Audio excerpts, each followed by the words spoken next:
உள்துறை அமைச்சர் அமித்ஷா இங்கு வருவது ஒன்றும் ஆச்சரியகரமான நிகழ்வும் அல்ல, இது முதல் தடவையும் அல்ல. ஆனால் அவரது நடவடிக்கைகள் போக்கு அனைத்து மாநிலங்களையும் அதன் தனித்தன்மையையும் புல்டோசரை போட்டு நசுக்குவதைப் போல நசுக்கி இந்திதான் இந்தியாவிலே எல்லோரும் படிக்க வேண்டும் என்று இதற்கு முன்னரும் பல முறை சொன்னார். மாநில உரிமைகளை தகர்க்கின்ற விதத்தில் ஒரு எதேச்சாதிகார ஆட்சியை நரேந்திர மோடி நடத்துவதற்கு வலதுகரமாக இருந்து வருகின்றவர் தான் அமித்ஷா.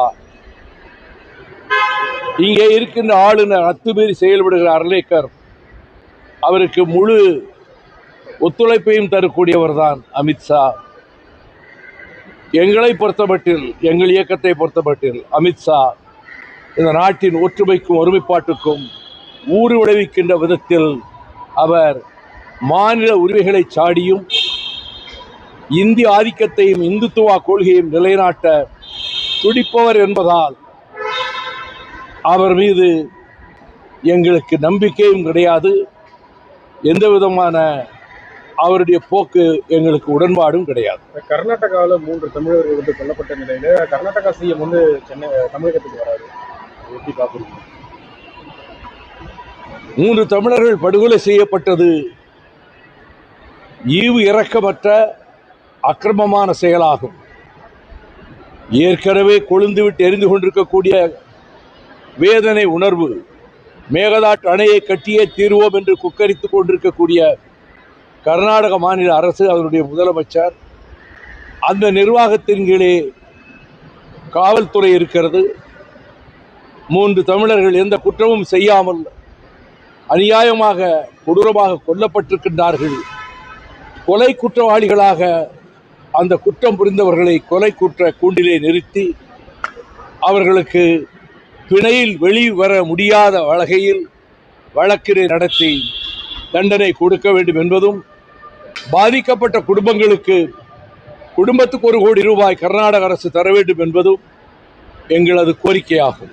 சார், இது மாநிலத்தோட பிரச்சனை, மற்ற தலைவர்கள் கருத்து சொல்ல தேவையில்லை, மற்ற மாநில விவகாரங்கள்லாம் நாங்கள் தலையிடுறோம், என்னோட விவகாரங்களை யாரும் தலையிட வேணாம்னு சொல்லிட்டு கர்நாடகத்தோட அது அவருடைய அகந்தையை காட்டுகிறது, ஆணவத்தை காட்டுகிறது.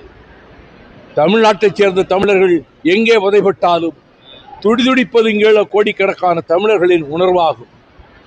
அதை மதித்து அவர் இந்த செயலுக்கு தன்னுடைய அரசு சார்பிலே வருத்தத்தை தெரிவித்து கடும் நடவடிக்கை எடுக்க வேண்டும் என்பதற்கு பதிலாக, யாரும் இதிலே தலையிட முடியாது என்றால், இந்தியா என்ற நாட்டுக்குள்ளே தானே கர்நாடகமும் இருக்கிறது, தமிழ்நாடும் இருக்கிறது. அவர் பேசுவதே, கர்நாடக முதல்வர் கூறியிருப்பதே ஆணவத்தினுடைய வெளிப்பாடு, அகந்தையின் வெளிப்பாடு.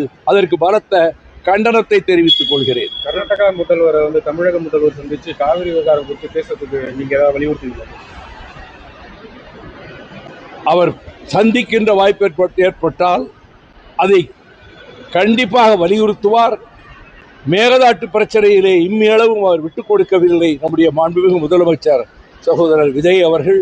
அதிலே அவர் உறுதியாக நிற்பார் என்பதிலே நான் பரிபூர்ணமான நம்பிக்கை வைத்திருக்கிறேன். இந்த நிலையில் உள்துறை அமைச்சரும் அந்த இடத்துல தான் இருக்காங்க. ஒரே நேரத்தில் எல்லாருக்கும் பேசுறதுக்கு வாய்ப்பு, ஒரே நேரத்தில் 2 பேர்ட்டையும் பேச முடியாது, தனித்தனியாத்தானே பேச முடியும். விஜய் அடுத்த இலக்கு பிரதம மந்திரி ஐயா. தமிழ்நாட்டுக்கு முதலமைச்சர் என்பது அவர் விரும்பி ஏற்றுக்கொண்டிருக்கக்கூடிய பொறுப்பு. அவர் தமிழகத்தை தாண்டி ஒரு அடுத்து எடுத்து வைப்பதற்கு ஒரு காலம் முனையவும் மாட்டார், விரும்பவும் மாட்டார். I know him well. Thank you, sir. Thank you.